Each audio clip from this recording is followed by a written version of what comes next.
The canyon was silent, the kind of silence that feels heavy, like the desert itself was holding its breath. Aron Ralston walked deeper into the narrow red walls of Blue John Canyon in Utah, confident, excited, and alone. The sun blazed overhead, but he welcomed the heat. For Aron, solitude in the wilderness was not frightening, it was freedom. He carried ropes, gear, and water. Everything was planned. He believed he was in complete control, but he had no idea that within hours, his life would be dangling on the thin edge between survival and death.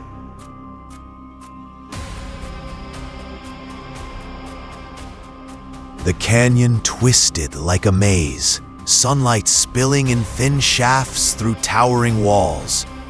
Aron lowered himself into narrow crevices, using skill and strength he had built over years of mountaineering. He had done this countless times before, and every step felt familiar. Yet destiny was waiting for him at the next drop, waiting in the form of a massive boulder that would forever change his life. As he squeezed between two walls, his foot slipped slightly, dislodging a rock above him. In a blink, the giant stone tumbled, crashing onto his right arm, pinning it mercilessly against the canyon wall. Aron gasped in pain, his mind reeling.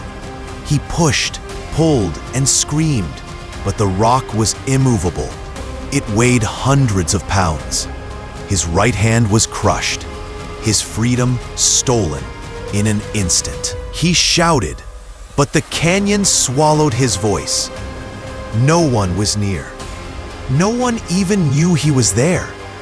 He had not told a single soul about his trip. The horror of isolation sank into him. He was trapped, alone, helpless. Yet at that moment, he refused to give up. He believed he could outthink the canyon. Day one turned into night. The desert air grew cold, biting at his skin. Aron barely slept, his body trembling, his mind spinning with plans. He tried everything, using ropes as levers, chiseling at the boulder with his pocket knife, pushing with all the strength he had left. Nothing worked.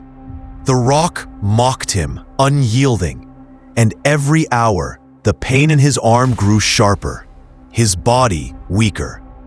By the second day, thirst clawed at his throat. He sipped water carefully, rationing it. He filmed himself with a small camera, speaking into it like a diary, a farewell in case he never walked out alive. His voice cracked, his eyes tired, but he kept telling himself, "I will survive this." The sun scorched him by day, and the cold bit by night. The canyon became both his prison and his executioner. On the third day, his food was almost gone. His lips were cracked, his skin burned. He started drinking his own urine, desperate to stay alive. Each gulp was torture, but survival demanded it.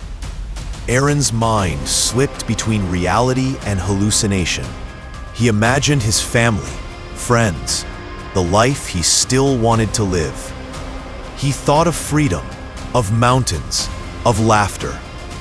But each time he opened his eyes, the reality was the same.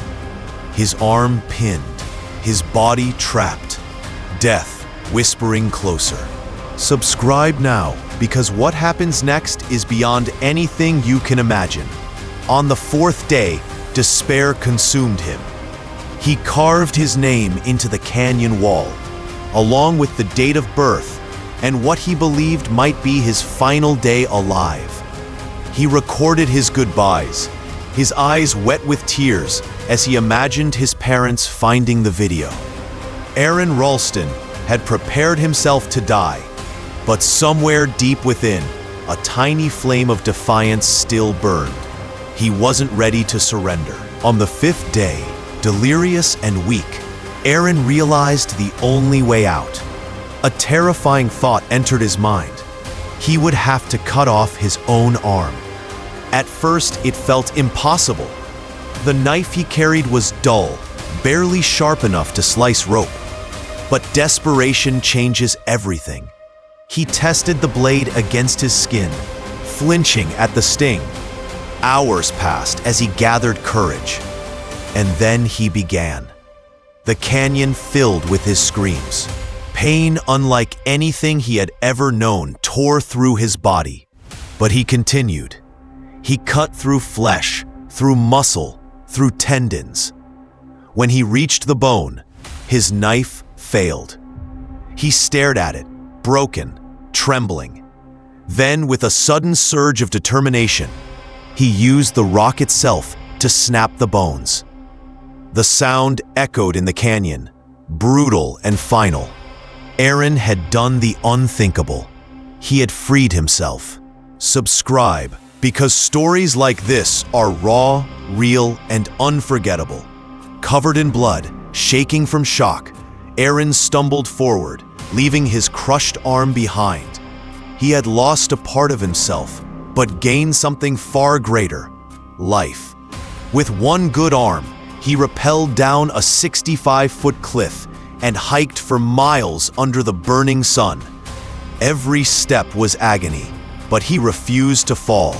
His body was broken, but his spirit was unbreakable. Dehydrated, bleeding, on the edge of collapse, Aron finally encountered a family hiking in the canyon.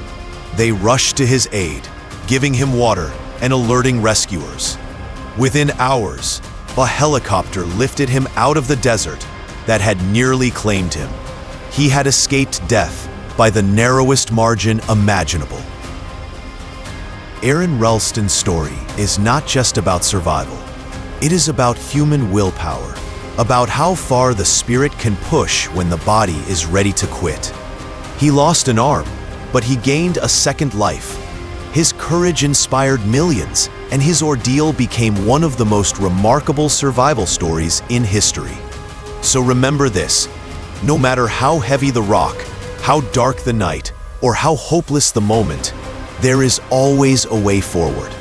And if Aron Ralston's story moved you, subscribe now, because more incredible journeys of courage and survival await.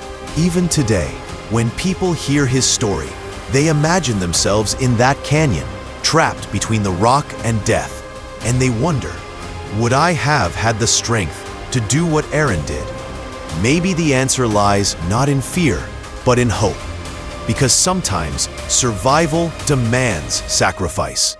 Sometimes, to hold on to life, we must let go of everything else.